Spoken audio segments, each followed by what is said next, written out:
Samantala mga kabrigada, pagbibigay ho ng presidential pardon kay Veloso, wala pa ring linaw. Mula dyan sa Malacanang, Brigada Maricar Sargan, ibrigada mo! Brigada Live Report. Wala pang maibigay na malinaw na tugon sa Executive Secretary Lucas Bersamin hinggil sa pagbibigay ng presidential pardon sa OFW na si Mary Jane Veloso. Ayon kay Bersamin, ayaw muna nitong pangunahan si Pangulong Ferdinand Marcos Jr. kaya hindi pa niya masabi kung ano ang mga pwedeng mangyari. Ang prioridad daw sa ngayon ng Pangulo ay maiuwi agad si Mary Jane sa bansa.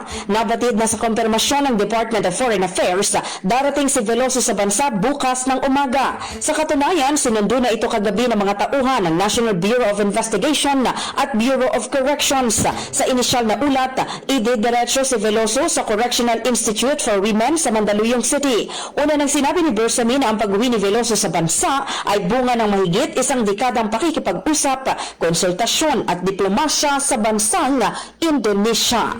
In the heart of changing lives, ito si Brigada Maricar Sargan ng 105.1 Brigada News FM Manila, The Music News Authority. Hataw, Brigada Balita